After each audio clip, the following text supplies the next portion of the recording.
And that's how I got my biggest clients project this year after just sending one Instagram DM. Hello and welcome back everybody. In today's video I want to share with you a few of the DMs and emails that I sent throughout this year that got me some of the collaborations and client projects so far. But before we do that, we gotta package this baby here because I'm selling all the lenses for my old Samsung camera and this one's gotta go to the post now. So if you're new here, hello and welcome, my name's Florian, and on this channel I'm sharing my journey of becoming a self-employed content creator and everything I learned along the way to help or motivate you if you aspire to do the same. And since one of the biggest parts of that is actually getting work in the beginning or getting to collab with people that are way bigger than you to get some exposure, I thought it could be super interesting for you to see how I did it and how it's worked out for me so far. Looking good, I think someone's gonna be very happy about this. So where do we go when everything feels like... Package is ready, we can get on the way. But before I'll actually show you some of the DMs, there's one big disclaimer I have to make. But since our microphone decided not to record that, let's let Gary say that. He put it way better anyway. My one reservation with this video is that it's gonna turn a lot of you into just spam bots. This is a tactic. The key to any tactic is to provide more value to the other person, especially when they're the one with leverage. But to be honest, the way that I'm writing my messages and that I want to share with you today, it's very hard to be considered as spammy. And I guess that's also the reason why the very few messages that I have sent out this year have been getting very, very good responses. And whenever I have the idea to contact anyone, I'm usually keeping 5 different things in mind that I want to share with you today. So the very first thing to have in mind is never to come empty-handed. You always have to have at least something valuable to offer or a lot of credibility on why you're reaching out to them. The second thing is to make it very personal, make it very clear in your messages why you're reaching out to them and nobody else. The third thing is to really think about beforehand what they could be interested in and what could be valuable to them. And the fourth thing is that whenever you do offer something or when you want to get hired for something, to make sure that you'll actually be able to deliver on it. That doesn't mean that you already have to be able to do it. That only means that until you do it, you have to figure out how to. Where do we go from here when everything is said? And the last thing to keep in mind is that when you do reach out to someone, then be funny, friendly and polite, just as you would expect someone to reach out to you. And because that's always all easier said than done, let's directly look into some examples so that you understand exactly what I meant with those 5 points and how you can apply that for your own messages to read out for collaborations and client projects. So the first example that I want to share with you today is how I reached out to Stefan, an American guy whose channel at that time when I reached out to him was like 25 times as big as mine. The second example is gonna be how I reached out to Warner, who back then had a channel that was like 100 times bigger than mine, and how we then started working together on his vlogs. So I guess that should show you, even though you're super small, that doesn't mean that you cannot work with people that have channels that are way bigger than yours. The last examples that I want to share with you are on how to reach out to clients, because I guess that could be super valuable for you to see as well. So let's jump over to the phone and let me show and explain you the exact DM that I sent to Stefan in the first place.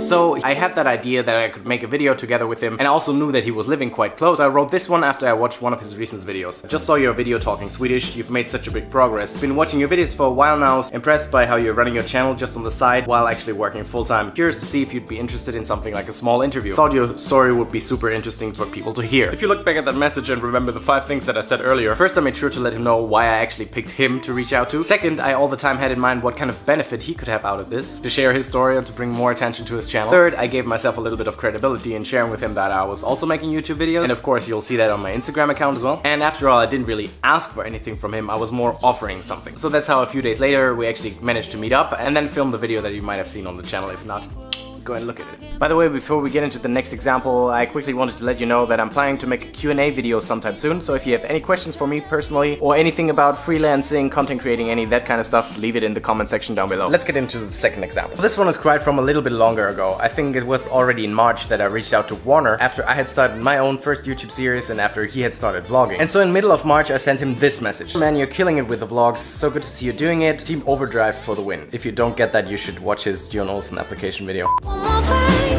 Wondering if you need any sort of help with the videos, like a Benji 2.0. I will be in Sweden soon. If you need a hand, let me know. So if you look at it again, I make very sure to explain why I'm reaching out to exactly him and nobody else. I'll also directly explain what I could offer to him and then give some sort of proof to underline my credibility. And again, if you look into this message, I'm not really asking for anything, I'm more so offering something, which is very important because if you think about it, you're the one who wants something, so they have the leverage, so you might as well offer something really convincing. And that is a very important point there, because if you really nail what you think think could be valuable to them, then no matter how small or how unknown you are, it doesn't really matter, because if you can give them what they need, you're good to go. And so the third example to show you that this doesn't only work for collabs but also for client projects is how I initially reached out to Epidemic Sound, which during this year has been my biggest client project. By the way, if you haven't seen anything, then over here I will link the 2 episodes that are already out. This time I actually didn't only write an Instagram DM, but I sent them a message on Facebook as an email to their public inbox and on their Instagram account. And what I wrote was, just saw the Behind the Creator's Lens trailer, think I've got an idea that could fit perfectly as a future part of this series. So here once again you see that I'm leading in with something that could be valuable for them, a new idea that they could build on top of that. And as in my previous messages, I also made sure I'd share some sort of the credibility that I have at the moment, which wasn't much at that point, but at least something. Planning an own YouTube series, yada yada yada, would love to get in contact. And then I also made sure to include the links to my previous work as well as to my own YouTube series that I started that year. Was that helpful so far? If it was, then just write a small comment, just type in yes, just so that I know to make more of such videos in the future. And for the last example, let's jump over the computer so that I can get right into editing and post this video for you later today. So in this case, I reached out to the local entity of a very big camera manufacturer that probably all of you know, but I'm gonna blur out here simply because it didn't work at that time. But I sent them this exact message. Just got my hands on one of your new cameras and absolutely loved it. I think I have an idea that would fit perfectly to promote that new camera. I then started explaining that I was currently planning a new project and the new camera that they brought out would fit perfectly to the potential viewership, so the people that were supposed to see this video, and was invited for a meeting. In the end, simply because it was very short on time before the actual project started, it didn't work out. It was very close. And in any future projects, I would try it the same way. It would be very likely that something like this works. The reason, by the way, I reached out to that company is at that time I only had my 5-year-old Samsung. Not exactly the right thing to make a professional video shoot, but in the end it worked out well. Go watch the video and judge the quality, and then let me know if you realize that it was a more entry-level camera. Hope that you learned something today. If you haven't already, make sure to subscribe to get more of such insights and watch another one of my videos. That might help you to become a content creator yourself if you want to do that. Florian out, until next time.